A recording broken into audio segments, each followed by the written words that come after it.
हाय दोस्तों। सबसे पहले तो मैं आपको ये बताना चाहूँगा कि मैं मेरा नाम दिवाकर विक्रमचंद है और मैं पहले काफ़ी समय पहले मैं एक राइटर और पोयम लिखता था। ये मेरे अंदर ये मेरे अंदर का ये पुराना गुण था। मैं एक अच्छा राइटर नहीं कहा जा सकता है, फिर भी मैं लिखता था कुछ। तो उसमें पोयम भी मैं लिखता था, शॉर्ट स्टोरी भी लिखता था और मेरे अंदर एक लेखक का गुण बचपन से ही विद्यमान था। तो ये काफ़ी समय पहले मेरा ये गुण छूट गया किसी कारणवश और मैं इस पे समय नहीं दे पाया और समय के साथ ये चीज़ें मेरे अंदर से चली गई। जो लेखक और राइटर का जो क्वालिटी थी वो दब गई, लेकिन मैं फिर से कुछ लिखना पढ़ना चाहता हूँ। तो मैंने आज एक पोयम लिखा हुआ है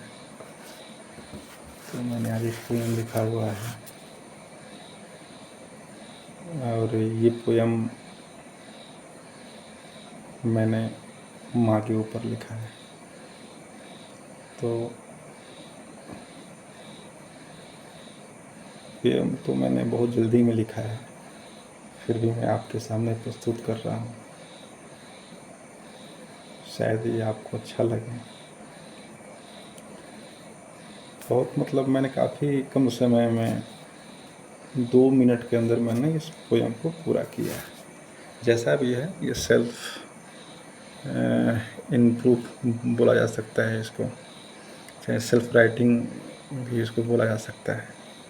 ये पोयम का तो पूरा लय नहीं है, फिर भी सेल्फ राइटिंग मैंने किया है। अपने गुण को बढ़ाना कोई गलत बात नहीं होता है।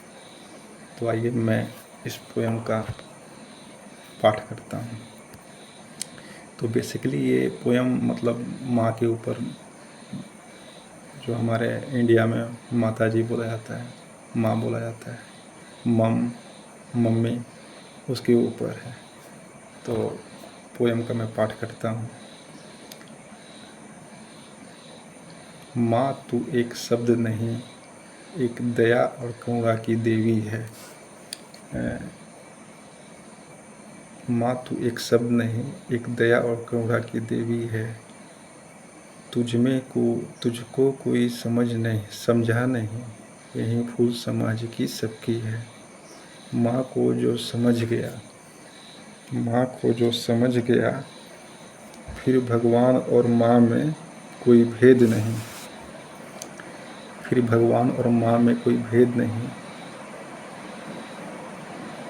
माँ में कोई भेद नहीं पाया।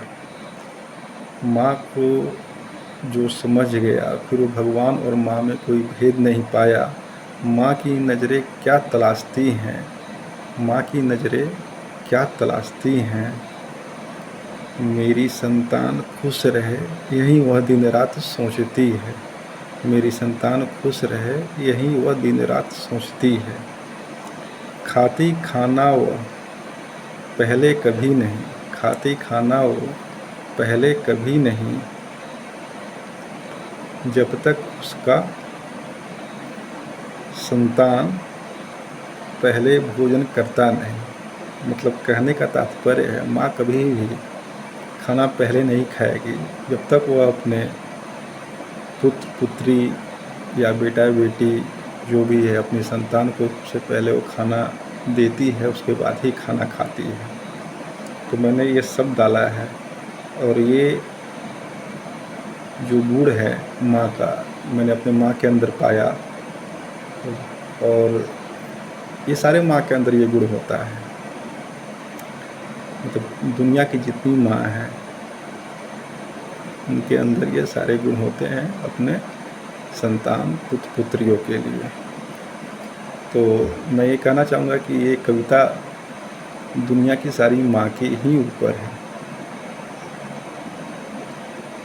पहले भोजन वह करती नहीं जब तक मतलब वो अपने संतान को भोजन नहीं देती। चलिए हम आगे बढ़ते हैं इस कविता में। माँ दिन रात अपना दायित्व करती पूरा, माँ दिन रात अपना दायित्व करती पूरा, दिन रात नहीं थकती है। बेटा बेटी से कोई ज़रा अपेक्षा नहीं, मतलब वो बेटा और बेटियों से, अपनी संतान से कोई अपेक्षा नहीं रखती नहीं। वह अपना दायित्व पूरा करती है, मतलब कोई अपेक्षा रखे बिना, कोई चाह रखे बिना वह अपना दायित्व अपने संतान के प्रति, पुत्र पुत्रियों के प्रति करती है। यहाँ कहने का तात्पर्य यही है। अब इस कविता में हम आगे बढ़ते हैं। मेरा बच्चा खुश रहे कैसे, मेरा बच्चा खुश रहे कैसे, दिन रात वह यही सोचती है। मतलब जो माँ होती है वो मतलब उसकी नज़रें ये देखती है कि मेरा बच्चा खुश है कि नहीं है, और वो चाहती है कि मेरा बच्चा खुश रहे। मेरा बच्चा खुश रहे कैसे, दिन रात वो यही सोचती है, कैसे मतलब मैं क्या करूं कि मेरा बच्चा खुश रहे। तो इस कविता पाठ में हम आगे बढ़ते हैं।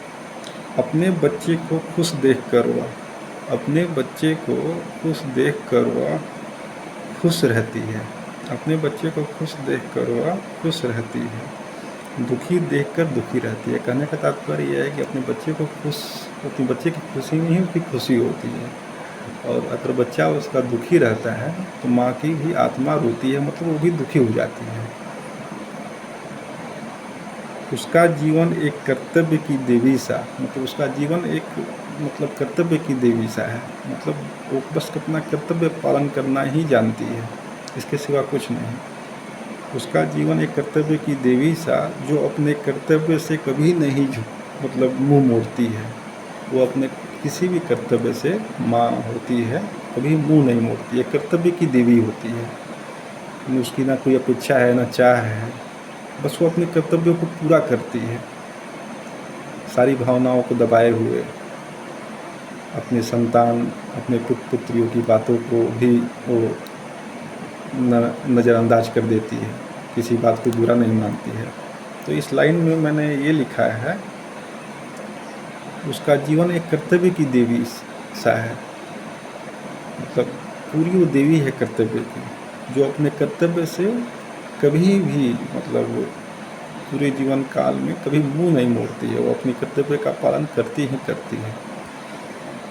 तो मेरी कविता आप लोगों को कैसा लगा इसको समझिएगा, और शायद मैंने कविता अच्छा ही लिखा है। अभी शुरुआती है, मतलब अभी मैं शुरुआत कर रहा हूँ। काफ़ी पहले मैं लिखता था, राइटिंग पोएम भी लिखता था, स्टोरी भी लिखता था, शॉर्ट स्टोरी भी लिखता था, और मेरे अंदर ये गुण मतलब बचपन से ही इनबिल्ड है। मतलब मैं पैदा होते हुए मतलब भगवान का दिया हुआ मेरे अंदर गुण है, तो मैं इसको अब अपने लेखन कार्य को धीरे धीरे आगे बढ़ाऊँगा। और यूट्यूब चैनल तो मेरा है ही, उस पर मैं अपने कविता स्टोरी को मतलब अपलोड करता रहूँगा समय समय पर। धन्यवाद।